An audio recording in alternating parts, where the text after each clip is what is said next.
dans la grâce de ce jour. C'est un jour saint.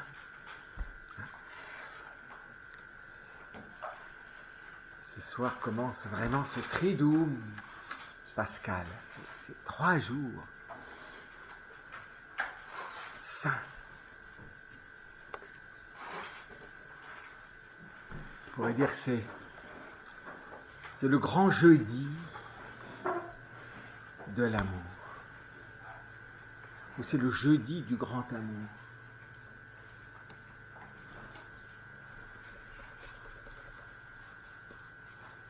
C'est là où l'Église reçoit son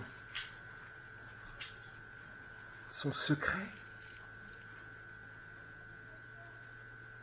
Parce qu'elle n'a qu'un secret, l'Église. C'est l'amour du Seigneur. L'amour de Dieu pour l'homme. Son amour infini pour l'homme. C'est un mystère, cet amour. Nous ne comprenons pas pourquoi nous sommes aimés comme cela.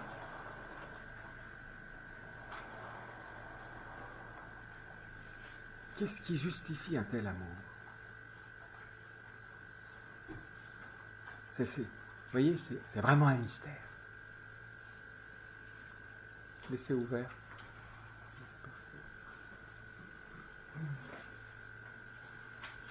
Et c'est ça l'épouse qui descend du ciel.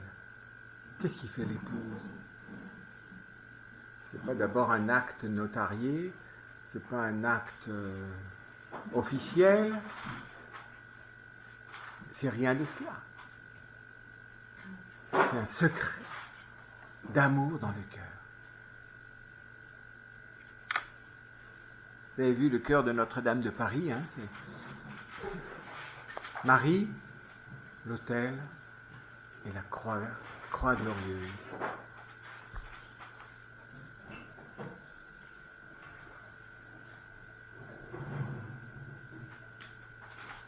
Et ça, c'est quelque chose. C'est pour cela que dans les documents de l'Église, alors c'est répété souvent de façon identique, et souvent quand on cite les conciles, et notamment Lumen Gentium, quand on dit que l'Eucharistie est le sommet, le source et le sommet de la vie de l'Église. Mais quand on dit ça, qu'est-ce qu'on dit? Elle vit de l'Eucharistie. l'Église vit de l'Eucharistie. Comme un vivant vit de la nourriture, mais s'il n'était pas vivant d'avance, il ne pourrait pas être vivant de la nourriture. Il faut un vivant pour être vivant de la nourriture. Donc vivant de quoi pour être vivant de cette nourriture? C'est pour ça que si souvent cette nourriture ne nous nourrit pas, parce qu'elle ne peut pas nourrir des morts. Aujourd'hui, on voudrait que cette nourriture nourrisse des morts. Les gens ne vivent jamais de la miséricorde, ni du pardon, et voudraient se nourrir de l'Eucharistie. C'est comme si on demandait à un mort de se nourrir. Elle ne nourrit pas les morts. Et c'est encore plus vrai, parce que, à la limite, une nourriture est plus ou moins adaptée aux vivants, alors il peut plus ou moins s'en nourrir, ou plus ou moins être en mauvaise ou bonne santé. Mais par rapport à l'Eucharistie, c'est quelque chose de tellement ultime que ça doit être vrai par rapport à cet amour. Si mon cœur n'est pas vrai par rapport à cet amour, l'Eucharistie ne peut pas me nourrir. C'est l'illusion de 60 ans d'Eucharistie banale. Ce que dit d'ailleurs, je crois que c'est dans les écrits de Benoît XVI, il parle de ça, non? De cette manière de communier qui est inconsciente, c'est-à-dire c'est un mort qui se nourrit. De la nourriture par excellence qu'est la vie, puisque c'est son sacrifice d'amour lui-même.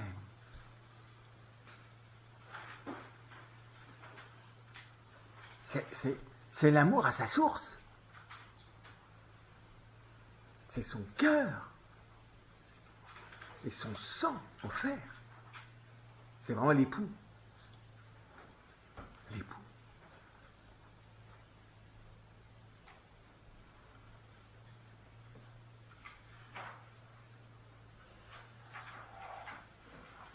voyons mardi, c'est vrai, quand on regarde symboliquement comment Notre-Dame a été mise à mort, c'est par le cœur.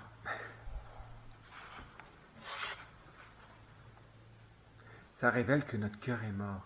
Ce que disait Saint Matthieu, l'amour refroidit. Quand l'amour est refroidi, c'est un cœur qui est mort. Selon le langage d'Ézéchiel, un cœur de pierre.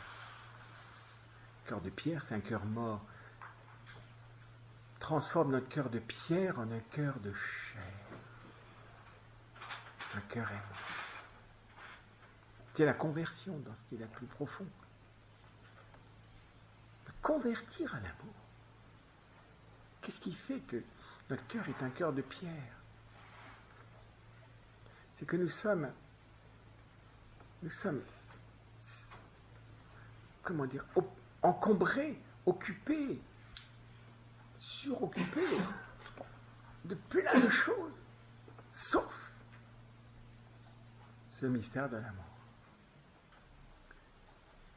C'est pour ça que c'est si profitable de commencer la journée par cette respiration d'amour qu'est l'oraison. Chaque jour nous est donné pour être un jour au service, c'est-à-dire au service du mystère de l'amour. C'est pour ça que l'Église latine a découvert qu'au fond, chaque jour est appelé à être eucharistique. C'est ça le sens de la messe quotidienne. C'est pas je vais chaque jour à la messe. Chaque jour est appelé à un jour. Nous avons une journée. Nous recevons notre vie par journée après journée. Nous avons un jour pour vivre. Un jour. Nous, toujours dans notre tête d'anticipation et d'encombrement par les souvenirs, la mémoire et tout ça, nous sommes tous, sauf aujourd'hui, torturés par le passé et inquiets pour l'avenir. Et pendant ce temps, le jour d'aujourd'hui nous est volé. Même si nous sommes allés à la messe. Je suis allé à la messe. Mais pourquoi? Pourquoi es-tu allé à la messe? Vous voyez? C'est pour ça que ce mémorial aujourd'hui, que l'Église va vivre, à la fois comme un grand secret. C'est ça la fête, c'est la fête d'un secret. C'est une fête d'un grand secret. C'est pour ça que c'est une fête qui doit demander une grande intériorité, une grande... et très personnellement engagée, parce qu'on n'aime pas collectivement. Nous n'aimerons en communion que si chacun aime personnellement. Si chacun reçoit le don que le Christ nous fait de son cœur et de son sang. Sa chair, c'est son cœur. Tout son corps, toute la chair de son corps, c'est son cœur. Parce que tout son corps vient accomplir l'amour. Tout son corps, c'est pour accomplir l'amour. C'est pour ça que l'Église, toute l'Église, qui est le corps mystique du Christ, est pour accomplir le dessein d'amour de Jésus. C'est ce à quoi s'emploie notre pape actuel, que le corps entier soit mobilisé dans l'amour. Comme tout dans le Christ est mobilisé par la miséricorde du Père. Non pas simplement, vous voyez, de façon morale, pas seulement par rapport à une action qui me sauve, mais par un don intime qui vient soutenir dès lors cette vocation, cette nouvelle vie, cette nouvelle naissance. À nouvelle naissance, nouvelle vie, nouvelle nourriture. La terre ne peut pas nourrir la nouvelle naissance. Elle est là pour donner corps à cette vie qu'elle ne peut pas nourrir, que seule l'humanité du Christ peut nourrir. Et dans cette humanité, c'est une humanité totalement au service du cœur, donnant le cœur, donnant au cœur d'être cœur. Donc, de se donner jusqu'à l'extrême. C'est le jeudi du grand amour, ou le grand jeudi de l'amour. Et dont tous les jeudis de l'année devraient être une mémoire. C'est vrai, hein? Vous savez, autrefois, la semaine était vraiment comme l'écho toujours de la semaine sainte. Pourquoi le vendredi est un jour... c'était un jour d'abstinence et tout ça. Bon, c'est pas par mode un peu négatif et d'ascèse, mais c'est la mémoire du grand vendredi. Le vendredi de la mort d'amour. C'est la mort d'amour. Le vendredi de la bienheureuse passion du Christ. Le vendredi qui nous manifeste aussi la monstruosité de notre péché. Notre complicité monstrueuse avec le mal. Il y a ça aussi. C'est l'inversant, je suis. La méchanceté qui se déchaîne sur le Christ, c'est ma complicité avec le mal. Autrefois, dans la dévotion par rapport à la croix, cet aspect était très important. Je me reconnais pécheur avec les pécheurs. Je t'ai tué, je t'ai mis à mort, je t'ai accusé, je t'ai écrasé. C'est vrai, c'est pas les autres. Aujourd'hui, c'est toujours les autres. On est dans le règne des victimes, donc c'est toujours l'autre. Freud avait commencé. La psychanalyse de Freud, c'est à cause de maman. D'abord à cause de papa, puis à cause de maman. Donc plus de maman, plus de papa. Tu seras content comme ça? C'est comme ça la logique aujourd'hui. On est complètement pris. Ça a commencé comme ça. Par la soi-disant thérapie psychanalytique. Ça a vraiment guéri. Donc plus de papa.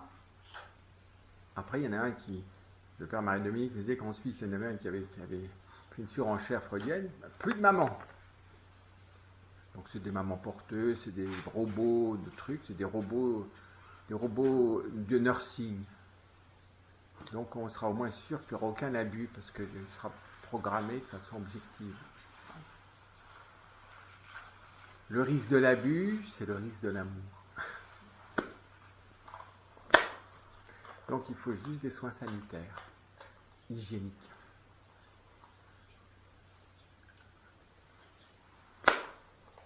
Ah, c'est incroyable.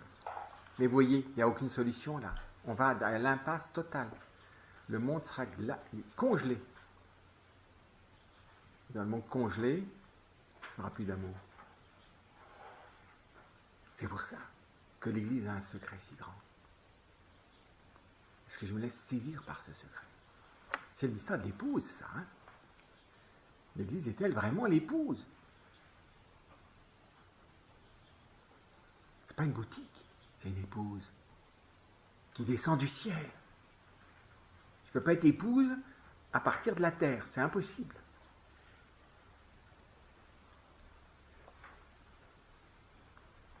Toujours nous voulons être épouse à partir de la terre. Et alors, quand on commence à être épouse à partir de la terre, c'est plus l'épouse, c'est... Je ne sais pas qu'est-ce qu'on pourrait dire. C'est une gérante d'intérieur, vous voyez. Et encore, ça, c'est tellement dégradant que ça ne peut pas vraiment être ça.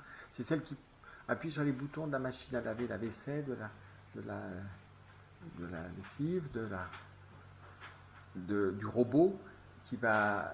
Vous savez, il y a des aspirateurs là qui font ça tout seul pendant la journée, quand vous êtes parti, qui fonctionnent de façon aléatoire, vous savez. On pense que finalement, ils sont passés partout à la fin. Et puis tout le reste, après, il n'y a personne dans la maison, mais elle est propre à la fin.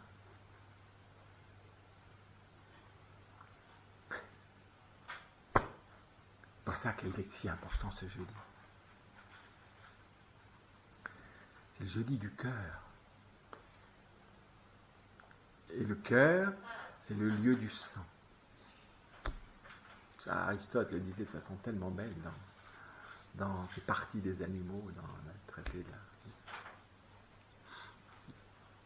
du vivant. C'est extraordinaire. Le sang, pas des globules rouges, globule blanc et de la fibrine et que je ne sais pas quoi. Non, non, non. Le sang au niveau symbolique, au grand sens, liquide vital, liquide de la vie. Là où la vie est le liquide le plus porteur de vie, c'est étonnant. Il n'y a pas de cœur sans sang. Il est pour le sang, le cœur.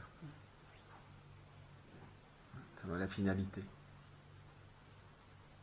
Alors nous, on va dire, non, non, c'est la pompe qui sans la pompe, il n'y a pas de circulation sanguine, donc c'est la pompe qui est importante. Et on va dire, non, c'est le sang qui est important. Selon la finalité, c'est le sang. C'est le sang. C'est pas ça. Ma chair offerte pour mon sang versé.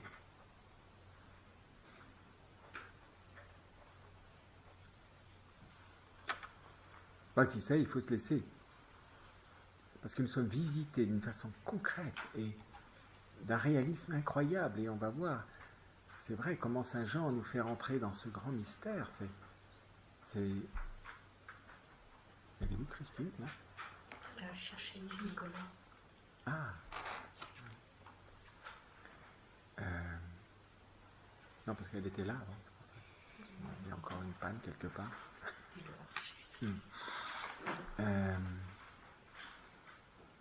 Qu'est-ce que je disais? Ma chère offerte. Nous sommes visités de manière concrète. Oui, par cet appel de l'amour. Si Dieu nous ressuscite dans sa miséricorde, c'est pour nous faire vivre. Mais pas vivre de façon hygiénique, pas vivre d'une façon d'un bien-être, pas vivre d'une façon de la santé, pas vivre de la façon, enfin toujours pseudo-paradisiaque.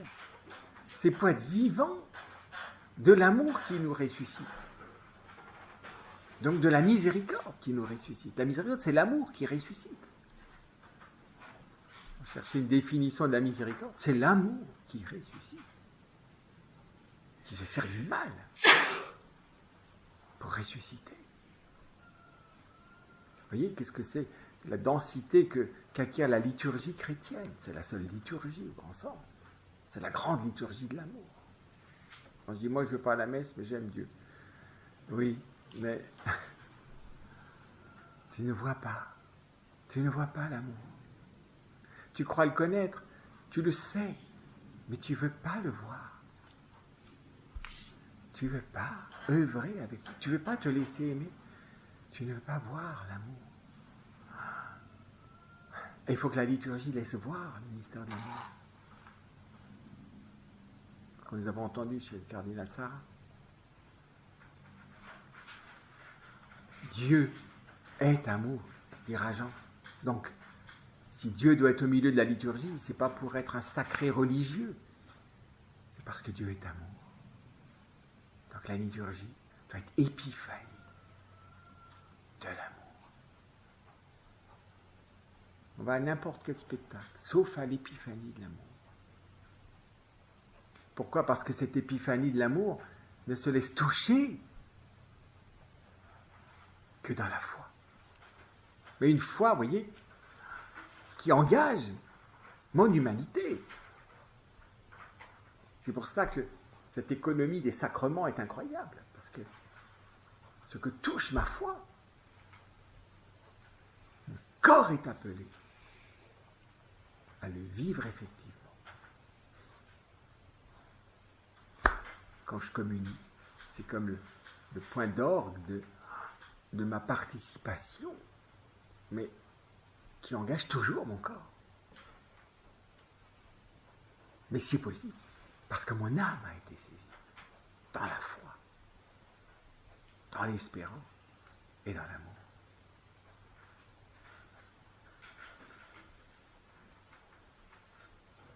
C'est pour cela que dans cette image de l'Église,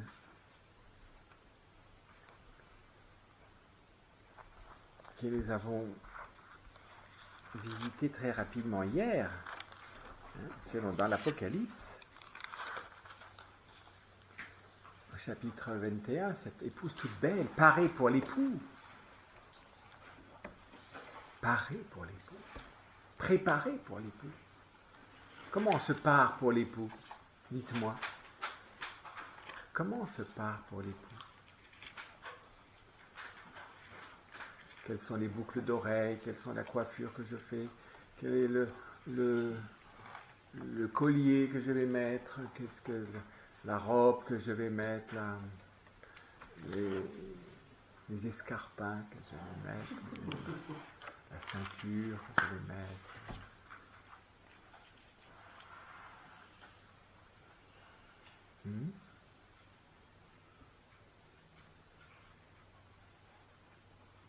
Mais vous voyez, c'est très important parce que de passer, on entend la parole de Dieu qui nous parle comme ça.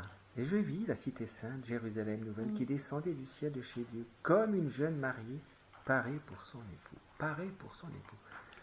Donc une fiancée, elle n'est pas encore comme une jeune mariée parée pour son époux. On peut dire que c'est la fiancée qui va se marier, ou la toute jeune mariée qui va se donner à son époux, qui va laisser l'époux se donner à elle, plus exactement, qui va recevoir son époux qui se donne à elle.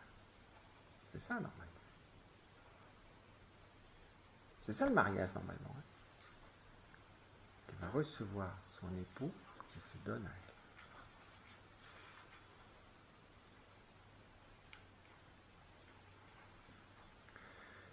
Comment recevoir? Être paré pour son époux, c'est pour le recevoir. Être paré pour. On pourrait dire humainement, c'est susciter une ferveur d'amour chez l'époux afin qu'il puisse se donner et qu'il soit reçu. Et quand l'époux reçoit, elle se donne. C'est ça. Normalement, l'homme est le premier à se donner. Toute l'éducation d'un homme, c'est d'apprendre à se donner, à devenir don.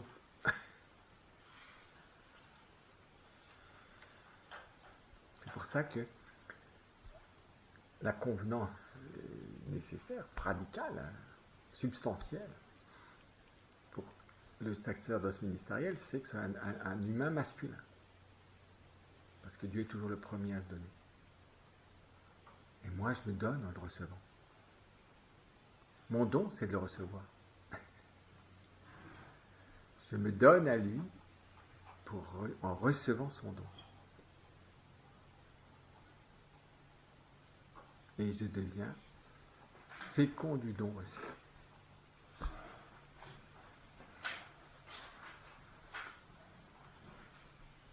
Alors, comment on est paré pour l'époux?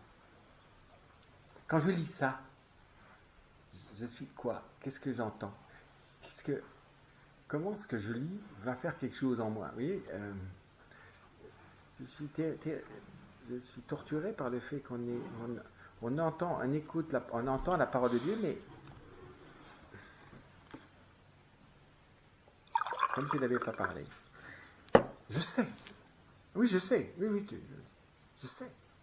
Mais la parole n'est pas descendue dans le cœur. Et elle demande cette intelligence de la foi pour descendre dans le cœur. Jamais le cœur sans intelligence, mais pas non plus d'intelligence sans le cœur. Sinon,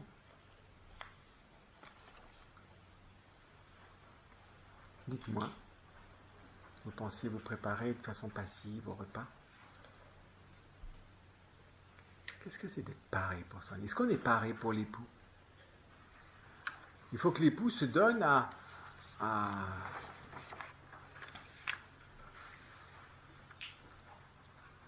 quelqu'un qui n'est absolument pas paré.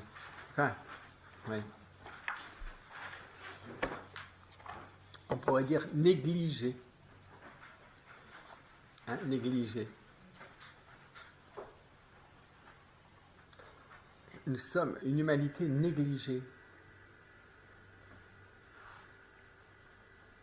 Ça veut dire quoi, ça? Négligé.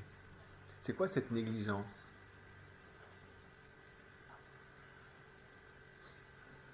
Oublier la miséricorde.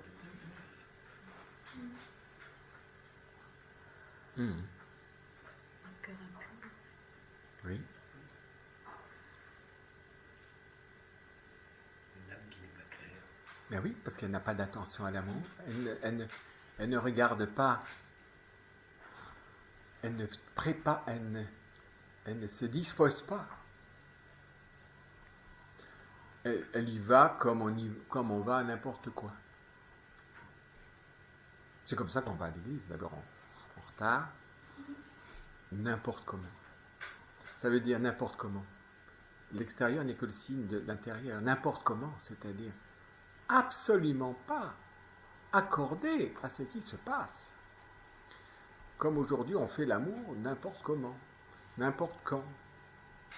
Ah oui, sans aucun truc. Comme on va regarder un film le soir.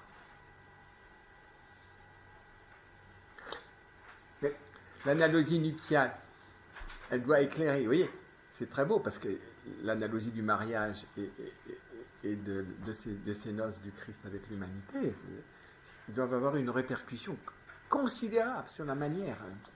Les chrétiens vivent, ce n'est pas des gens coincés moralisants, c'est des gens vrais dans l'amour. Vrais. Dans les moindres détails, parce que l'amour n'est vrai que si dans les moindres détails. Et là, j'ai paré pour son époux. Paré pour son époux. C'est pas aguichante. C'est pas du tout la Jézabel, hein. Pas du tout ça. C'est pas des phéromones. C'est pas des aphrodisiaques. C'est comme ça qu'on fonctionne, nous. Ah non. Pareil pour son époux. Un cœur qui, tout dépendant de l'amour, tout vivant de l'amour. Sans toi, je meurs. Et on pourrait regarder, j'ai pensé, mais bon, les circonstances de cette semaine sainte ont changé un petit peu, mais on aurait pu vivre la semaine sainte avec le cantique des cantiques. Mais il est là derrière, le cantique des cantiques. Ah oui? Ah oui? Je vous invite vraiment. Parce que pareil pour son époux. Et je ne peux pas vivre sans toi. Et c'est pas de la fusion. C'est pas psychologique. Au sens vrai, je ne peux pas vivre sans l'amour du Christ. C'est lui ma vie. Puisque c'est lui qui m'a ressuscité. C'est lui ma vie. Et donc tout le temps, mon cœur cherche à être accordé à cet amour. Et le péché, c'est le grand désaccord. Le péché, c'est la vulgarité. Peut-être qu'on arrivera, en regardant ça, à avoir une horreur du péché. Ça nous manque, l'horreur du péché. L'aversion pour le péché, ça nous manque. Nous sommes vulgaires, nous sommes sales, nous sommes moches. Mais il faut prendre, vous voyez, une épouse, elle va, c'est mieux de se coiffer peut-être. Vous savez, juste comme ça, sortant du lit. Mais c'est comme ça qu'on est. C'est comme ça qu'on entre dans l'église pour la liturgie. Pensez ça. Si on n'a pas d'image, ça continuera jusqu'à ce que le Christ revienne. Pareil pour ça. Vous voyez, c'est quelque chose, ça veut dire. Et aujourd'hui, plus que jamais, je vais être paré pour mon époux. Et justement, c'est pas extérieur d'abord. Humainement, il y a toujours une dimension extérieure, mais il y a quand même quelque chose d'extérieur. Et si je vais dans la liturgie n'importe comment, je vous dis, c'est n'importe comment. Regardez. Je crois que c'est un lieu très fondamental. Comme on éduque l'enfant pour la nourriture, on devrait éduquer l'enfant comment entrer dans une église. Qui éduque l'enfant? Pour comment on est chez Dieu qui est amour. Oh, comment on est? N'importe comment. Mais regardez, vous avez dit n'importe comment. Et ça se termine jusqu'à communier n'importe comment. Parce que là, c'est vraiment la mégère, quoi. Le pauvre. Oh, j'admire Jésus. Tu te donnes encore et encore et encore. Tu nous laisses responsables de nous parer pour toi. essayer d'abord de se parer intérieurement. Et Franck, ce que vous disiez, c'est vrai, c'est vraiment la miséricorde. C'est pour ça que dans presque toute liturgie, il y a ce qu'on appelle la démarche pénitentiaire. Et c'est pour ça que dans la forme ancienne du rite Akeshvebo, c'est, vous savez, avant de monter à l'autel, on ne peut pas monter à l'autel comme ça. Aujourd'hui, on met sa serviette sur l'autel, on y va là. Je fais la chamaillerie avec les frères qui servent. Non, on met ça sur l'autel, tout l'autel, c'est la table, c'est un truc, c'est tout. Avant, vous savez, il y avait le sous-diacre du côté en bas et le diacre du côté de l'autel. Pour bien montrer qu'on ne passe pas du monde profane à l'autel comme ça. Je ne peux pas, moi, monter à l'autel, sauf si Dieu m'y appelle. C'est le Saint des Saints, de nouveau. Hein. On n'avait pas comme ça dans le Saint des Saints. Alors aujourd'hui, on met la table. Donc on apprend aux servants à tout mettre posé sur l'autel. Mais c'est une absurdité. C'est comment on prépare la table. C'est pas une table. Si c'est une table, parce qu'on y mange, mais c'est une table très particulière. C'est pas l'analogie. Enfin, l'analogie de la table, elle est terminale. Mais de quoi? Il y a quoi? Qu'est-ce qui se passe? Cette table, c'est un hôtel. Cette table, c'est un hôtel. Si on était visité comme certains, on aurait les mains coupées, hein, le plus souvent. On n'a plus le sens de ça. C'est le lieu où se forge l'amour, où se vit l'amour, où se donne l'amour, cette sainteté, cette perfection, c'est à cause de l'amour. Rien n'est plus saint que l'amour. C'est Jésus lui-même. Ouais, c'est le Père. Ah oui, alors la 8e préface, ou 5e préface de Pâques, il y a à lui seul l'autel, le prêtre, l'autel et la victime. Le prêtre, l'autel et la victime. Avant d'être la table. Mais tout est fait comme ça. On met les fleurs comme on met une table sur la table. Et après, on met surtout, puisqu'on n'éclaire rien, on ne met pas de cierge, donc il n'y a rien dessus. Après, on met la table, et tout le monde touche l'autel, on met là-dessus, pose et tout. Ouais, si on le perdait, on aurait presque personne n'aurait plus des mains bientôt.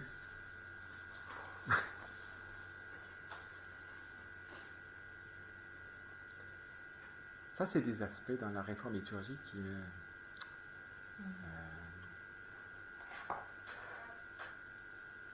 non, on vient s'approcher de l'autel. C'est pour ça qu'il y a au moins une marche, normalement. Vous voyez, ce qui n'est pas juste ici, vous voyez. Enfin, c'est tout petit, mais on monte sur le sanctuaire, mais il n'y a pas de l'autel, il n'est pas... Tous ces jours, je monte une marche, je descends.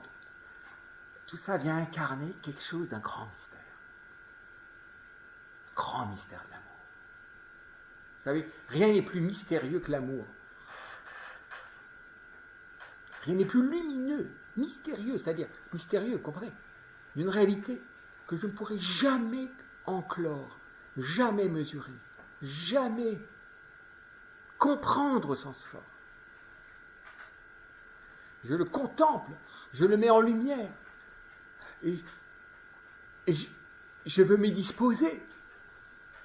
Parce que c'est lui qui me mesure. Tout le temps, c'est lui qui me mesure. Et il veut me mesurer d'une façon bouleversante. Quand je lui remets mon indigence, il me pardonne.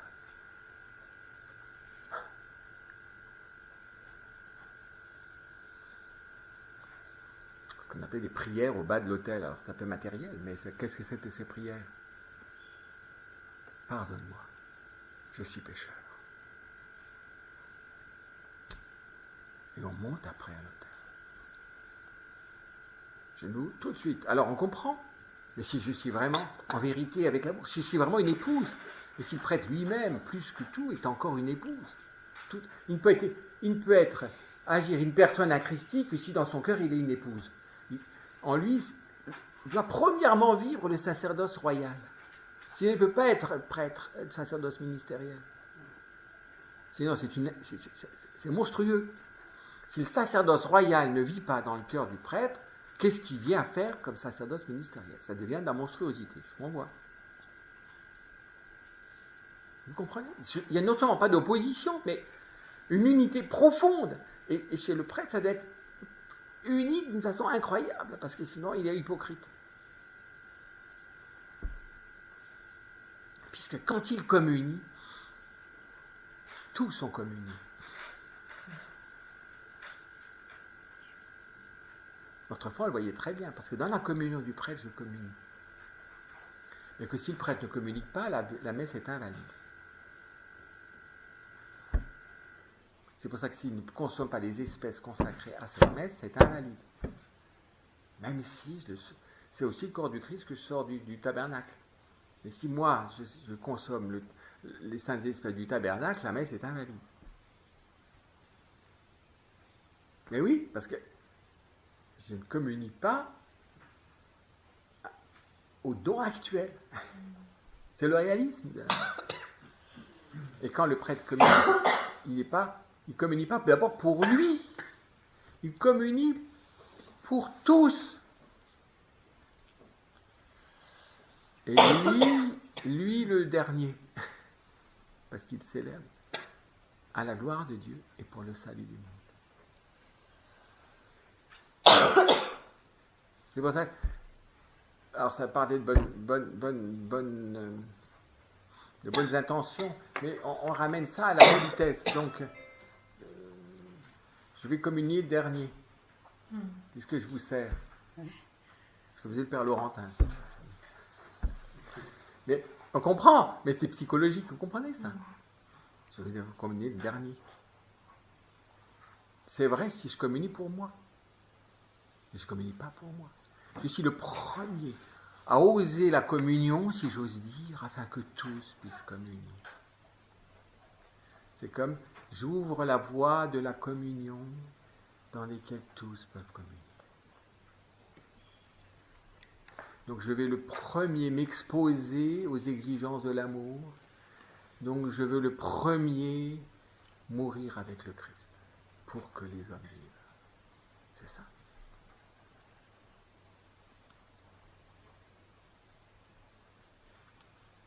Sinon, je vais communier le dernier. Tu te sers le premier. Vous comprenez ça? Rien n'est naturel dans la liturgie. Rien. Tout vient d'en haut. On se sert vraiment des choses d'en bas. Donc toutes les choses d'en bas sont transsignifiées parce qu'il y a la transsubstantiation. Pour les choses, c'est transsignifié. Mais pour la réalité, c'est transsubstantié. Et l'icône est l'image de la transsignification. Parce que rien n'a la signification purement naturelle. Tout est un fondement naturel, mais l'aspect naturel est transsignifié par ce que Dieu fait et se donne. Rien, ça veut dire que finalement, rien n'est logique. Rien n'est dans la logique du monde que je vois. Mais pourtant, ce monde est appelé transsignifié. Et quand l'homme communie, transsubstantié. Puisque je deviens le Christ, qui lui s'est donné sous ses saintes espèces. Lui-même s'est donné substantiellement. L'Église catholique a beaucoup insisté sur cet aspect de transsubstantiation, mais a oublié la transsignification. C'est pour ça qu'elle construit des églises comme on construit un palais des congrès.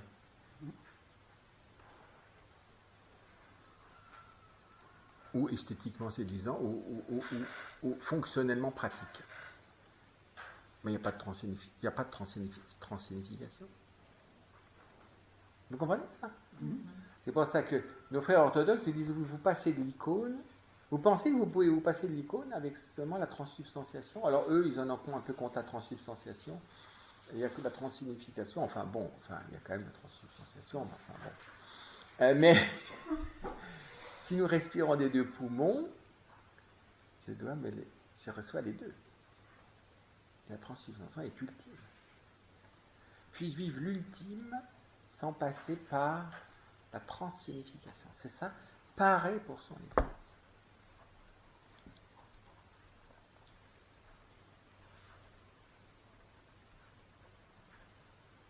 Vous voyez, là, ces trois mots, là.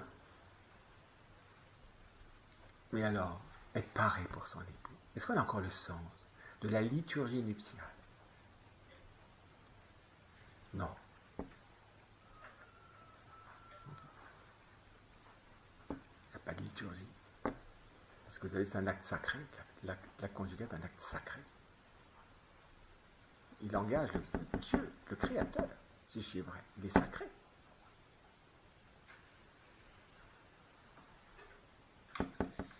On ne va pas dans un acte sacré comme on va, je ne sais pas où, on sort sur le trottoir.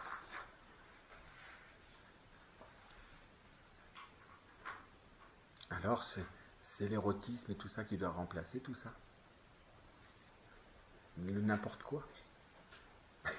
Rien ne remplacera d'être paré pour son époux. C'est une disposition. Vous voyez, ce qu'il y a de plus intérieur va marquer le corps lui-même, les gestes, la manière d'être, tout.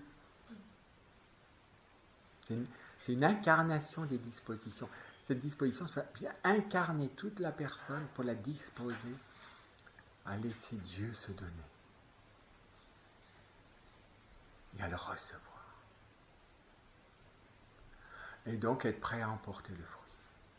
Parce que si je veux le recevoir et si je ne suis pas prêt à emporter le fruit, c'est de la contraception liturgique. Là, c'est l'esprit contraceptif. Qu'est-ce que vous voulez que je vous dise? C'est pour ça qu'il est tutou. Saint Paul VI avait touché ça. Tu veux recevoir le Christ, mais pas porter ses fruits. C'est ça. Je veux me sentir bien, moi. Sentir bien, c'est pas porter ses fruits.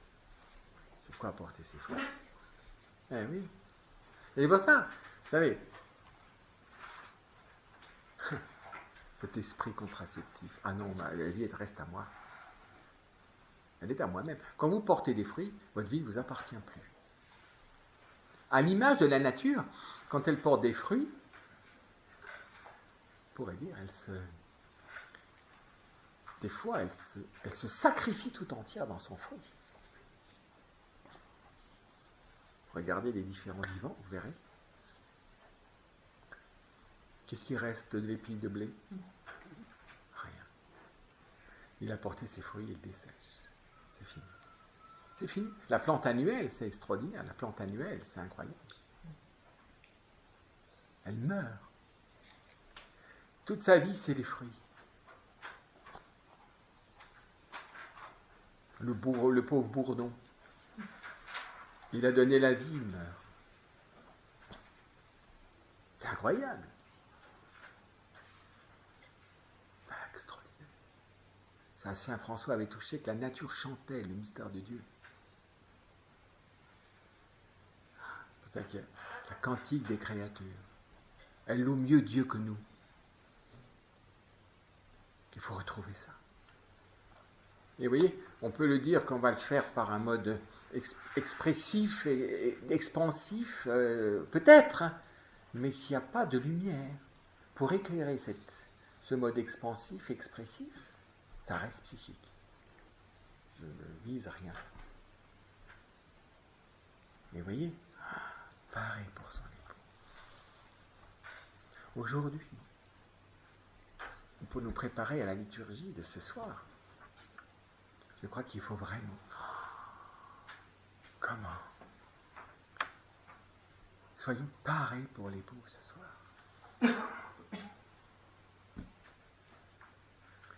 Et c'est un travail du cœur, vous voyez, qui va toucher jusqu'à notre corps, hein, c'est-à-dire notre sensibilité, notre imagination, notre manière de penser, donc notre manière de juger, notre manière de voir, notre manière d'entendre, notre manière de parler, notre manière de toucher, notre manière de sentir, notre manière de goûter.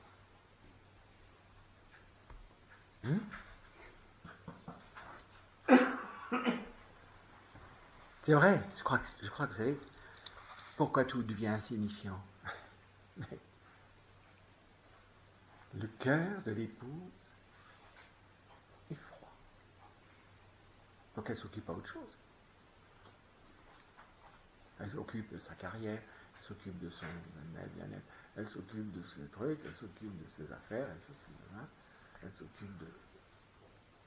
C'est pour ça que tout ce qui touche la femme et ce qui touche la vie de la femme est très important parce qu'elle est le symbole incroyable de ce grand mystère. C'est pour ça que le démon perd le monde par la femme et Dieu veut sauver le monde par la femme. Dieu a choisi la femme pour sauver le monde. Le diable veut se servir de la femme pour perdre le monde. Donc dénaturer la femme. Donc la dénaturer, c'est la désactuer. Ouais. Qu'elle ne soit plus dans son acte propre.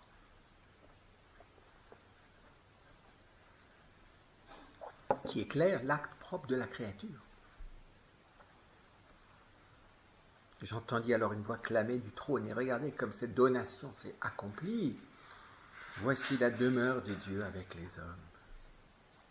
Donc elle est prête à être la demeure de Dieu avec les hommes. C'est vrai pour Marie, bien entendu, dans sa maternité divine. Mais c'est vrai pour l'Église. Et si c'est vrai pour l'Église, c'est vrai pour les pierres vivantes que nous sommes, selon la métaphore qu'a utilisée Saint Pierre. Que le Christ demeure en nous.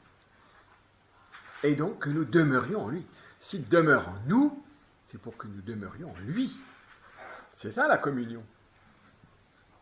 S'il peut demeurer en moi, c'est que pour que je demeure en lui. Comme le Père demeure en lui et que lui demeure dans le Père. Quand on voit une église, et normalement une église, c'est la demeure de Dieu avec les hommes, jusque dans l'incarnation, et ça dans l'église catholique, ça a été très nettement exprimé. Autrefois, une église, ça voulait dire un tabernacle, et la présence réelle de Dieu avec les hommes. Dieu est présent avec les hommes, et ils habitaient autour de l'église où Dieu est présent avec les hommes. Et peut-être ces êtres allaient de temps en temps auprès de celui qui veut être présent au milieu de nous, afin que nous soyons présents en lui. Non, l'église a fini par être fermée à clé. Et une fois qu'elle est fermée à clé, on va dire selon le droit canonique, s'il n'y a pas une messe tous les soirs, il faut enlever, et une fois que c'est fait, il n'y a plus de présence de Dieu, et c'est fini. Après, c'est plus qu'un bâtiment dont on ne vide pas les gouttières, et donc l'eau arrive, si ce n'est pas le feu, c'est plus lent, mais c'est plus inexorable encore, et à la fin c'est fini. Vous voyez, hein? Tout ça nous parle. C'est pour ça qu'on est appelé. Ah, ô épouse, reviens. C'est Osée qui a crié ça. Le prophète Osée a assisté à l'agonie d'Israël. Israël complètement idolâtrique d'un royaume terrestre. Et a accompagné l'agonie du cœur de l'épouse. En l'appelant. Jusqu'à l'exil.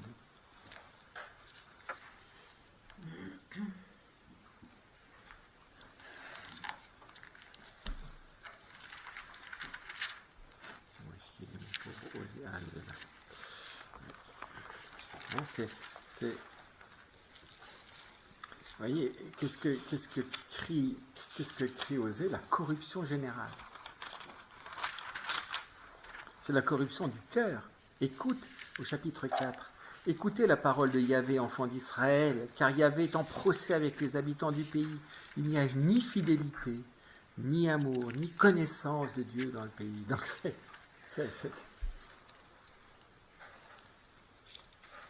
mais parjure, mensonge, assassinat, vol, adultère, violence, le sang versé succède au sang versé.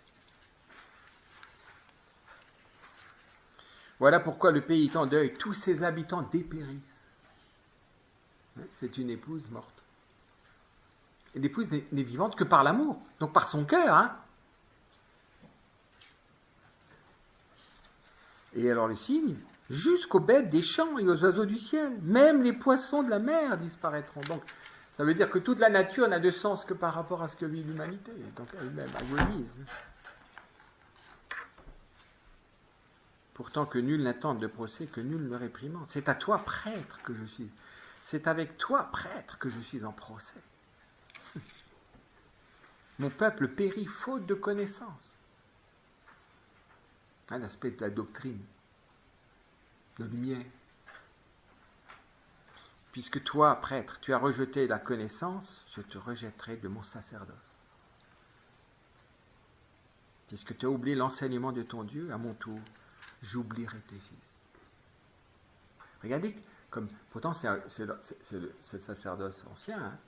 Regardez, comme Dieu a voulu lier la vie du peuple à la vérité du prêtre. Aujourd'hui, on se vit vraiment un peu comme des prestataires de services. Hein. Il y a vraiment, vous savez,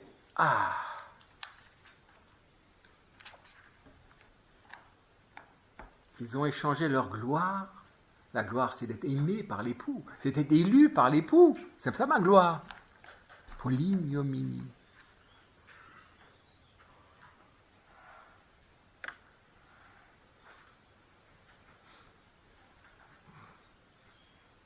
Du déchet de mon peuple, ils se nourrissent. De sa faute, ils sont avides. Ouais, rien de nouveau sous le soleil, hein. Rien. Ils mangeront, mais sans se rassasier. Vous comprenez? Parce que c'est comme un mort qui mange.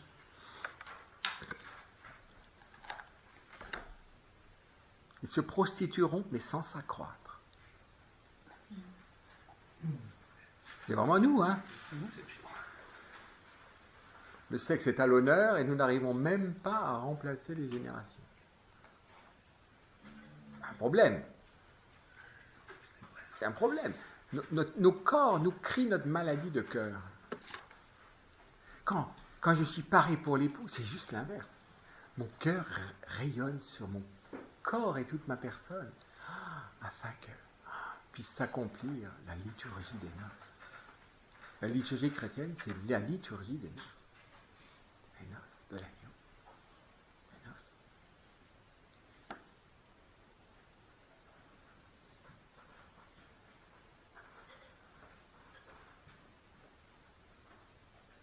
Un esprit de prostitution les égare.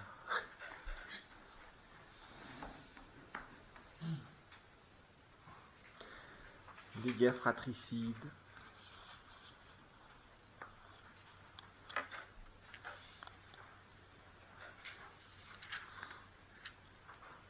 C'est pourquoi je vais obstruer son chemin avec des ronces. Je l'entourerai d'une barrière pour qu'elle ne trouve plus ses sentiers.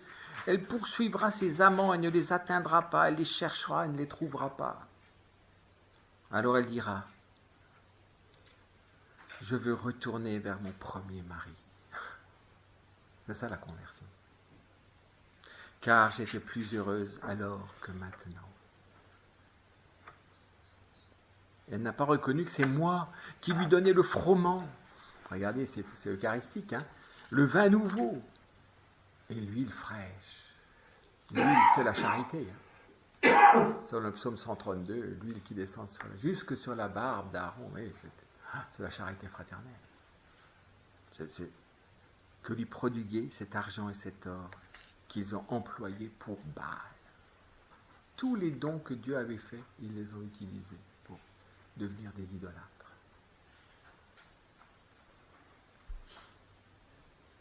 C'est pourquoi je vais la séduire.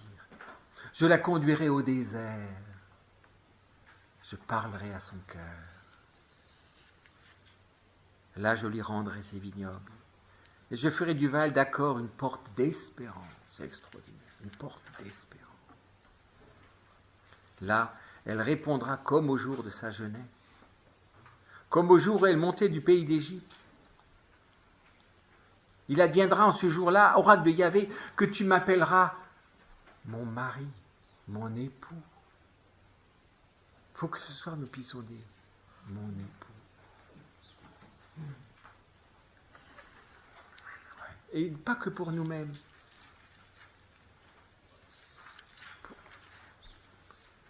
Vraiment, pour toute l'Église, pour tous les hommes. Mon époux. Tu ne m'appelleras plus mon Baal. Ça veut dire moi, moi, moi.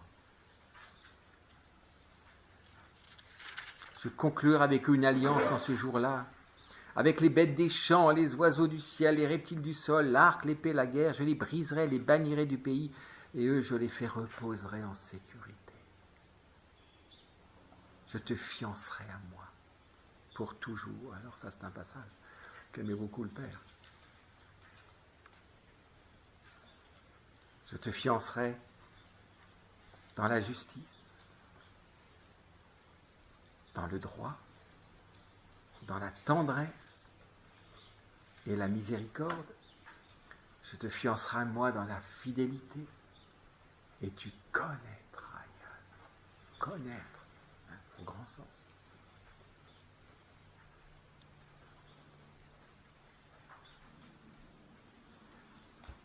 Comment s'appelle mon latin? Sponsabo. Sponsabo, hein. In justitia. Dans la justice et dans le droit. Dans la tendresse et la miséricorde. In misericordia. La miséricorde est tendresse. C'est la tendresse de Dieu, la miséricorde. Il n'y a rien de plus tendre que la miséricorde. Je te fiancerai dans la fidélité. Une fidèle, et tu connaîtras Dieu. Tu connaîtras le Père, en fait. Tu connaîtras le Père. Parce qu'elle se laissait fiancer avec le Christ et l'agneau, c'est connaître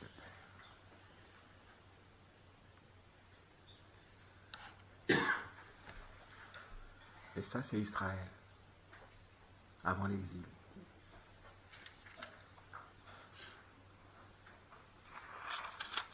Il adviendra des jours, je répondrai aux cieux, et eux répondront à la terre.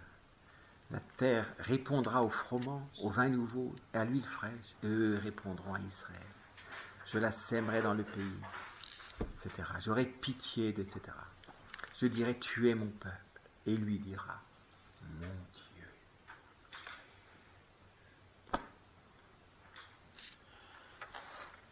Yahvé me dit, va de nouveau, aime.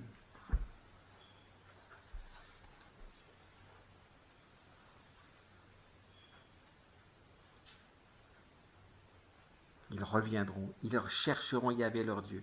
Ils accourront tremblants vers Yahvé.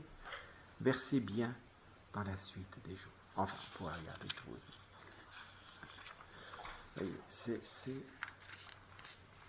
Et que c'est terrible, c'est que c'est... L'homme est tellement insensible, il ne comprend plus rien, qu'il va demander à son prophète de vivre ce que Dieu vit. C'est-à-dire, va prendre une femme se livrant à la prostitution. Épouse une femme qui est une prostituée active. Et tu vas comprendre ce que tu me fais vivre. Comment tu saccages l'amour? Comment tu saccages ta vocation? Comment tu méprises le grand amour? Et c'est pour cela que, on le verra ce soir, là, Jésus nous apprend à nous parer pour l'époux en nous lavant les pieds les uns des autres.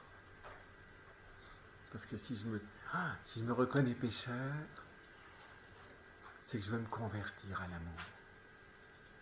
Et que je romps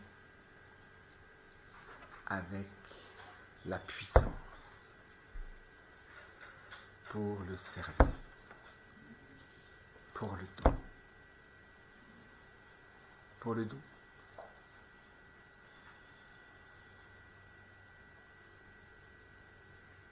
Il aura sa demeure avec eux.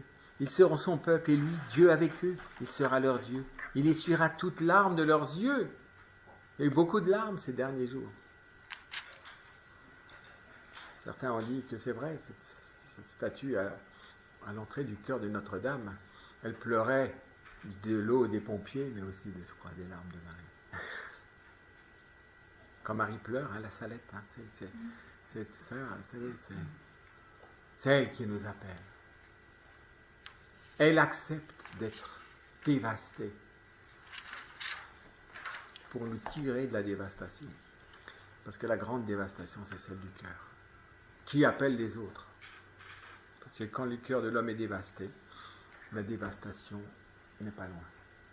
La dévastation finale. Vous voyez ce que je veux dire, hein?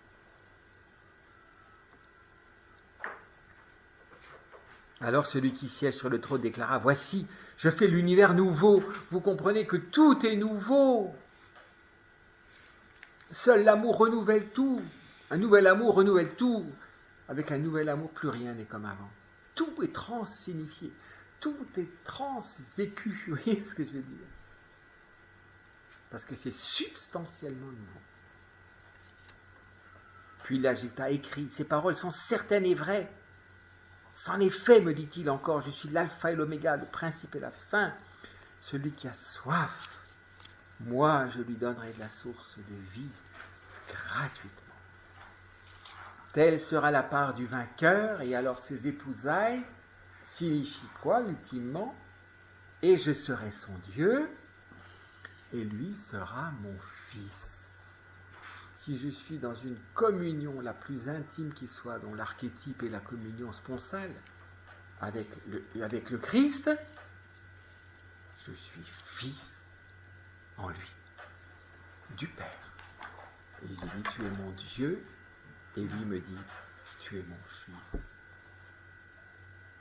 Mais les lâches, les renégats, les dépravés, les assassins, les impurs, les sorciers, les idolâtres, bref, tous les hommes de mensonge, leur lot se trouve dans les temps brûlants de feu et de soufre. C'est la seconde mort. Ça fait résonner cette parole du Deutéronome, que nous avons entendue le deuxième jour du carême. Tu choisis la vie ou tu choisis la mort? Voilà, si vous avez une petite question. Et vous voyez, je crois que là, il est là le renouveau de la liturgie. Il est là.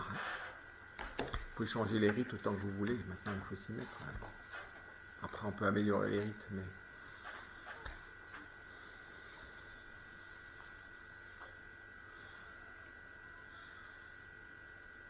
Pas de questions?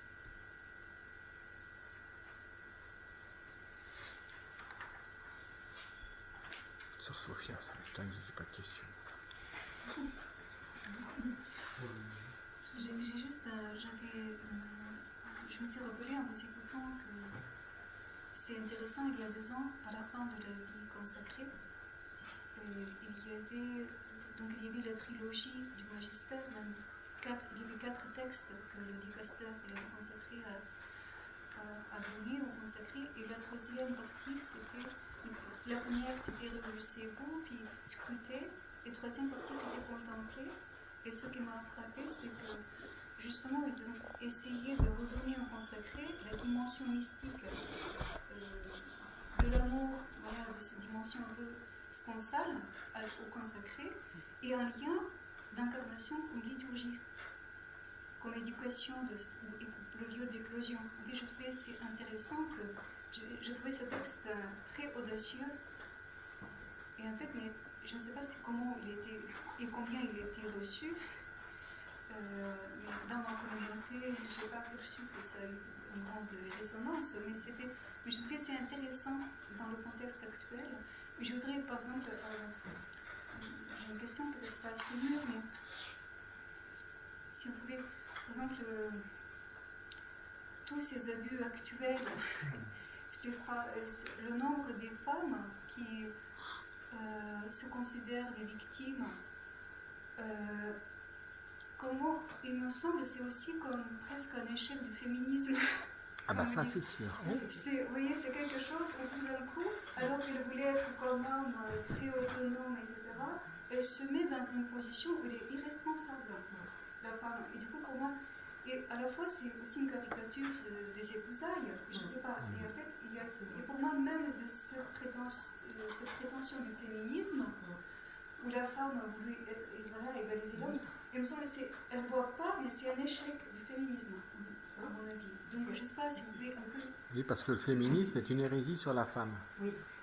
Mais ne regarde que des remèdes psychologiques, qui ne regardent qu'une lumière psychologique sur l'exercice de la vie de la femme. Donc, on est toujours sur quelque chose d'assez immédiat.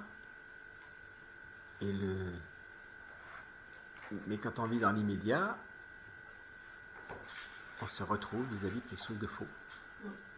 Ça ne vise toujours un remède immédiat.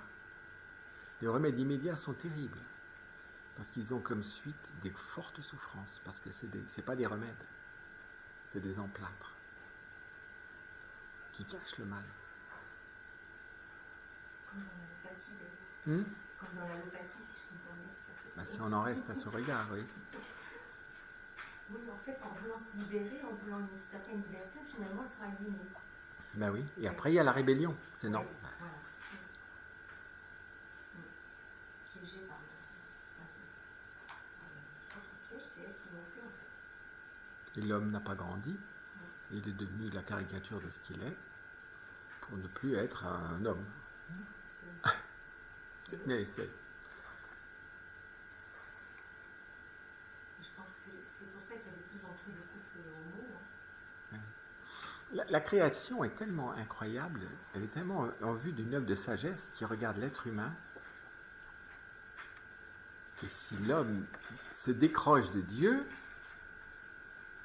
tout se détraque. Mais quand ça se détraque, ça fait mal.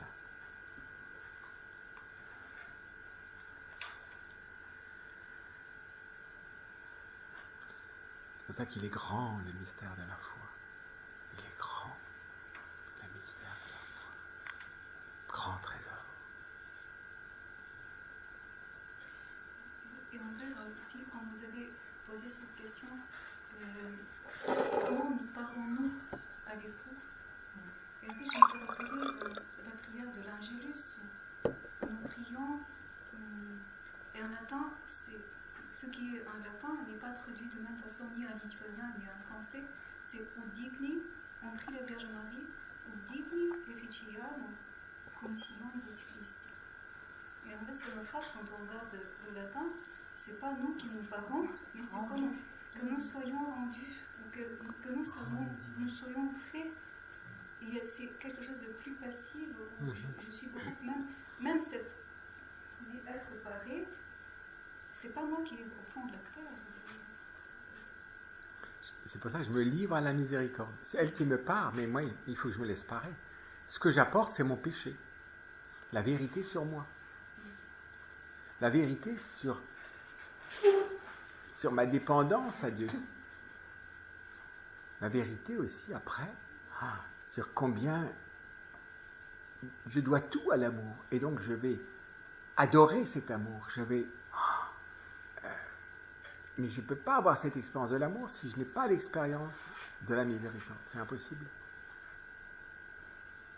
Ce sera psychologique encore, psychique. Bon, il est gentil, il est bon, il est tout. Bon, il est bon. Bon, mais il manque toujours un peu quelque chose. Donc voilà, il est bon, mais en fait, tu pourrais faire mieux. Et on devient des harceleurs de la bonté de Dieu. Vous voyez, mais on ne la reçoit pas. On ne la voit pas. La vraie.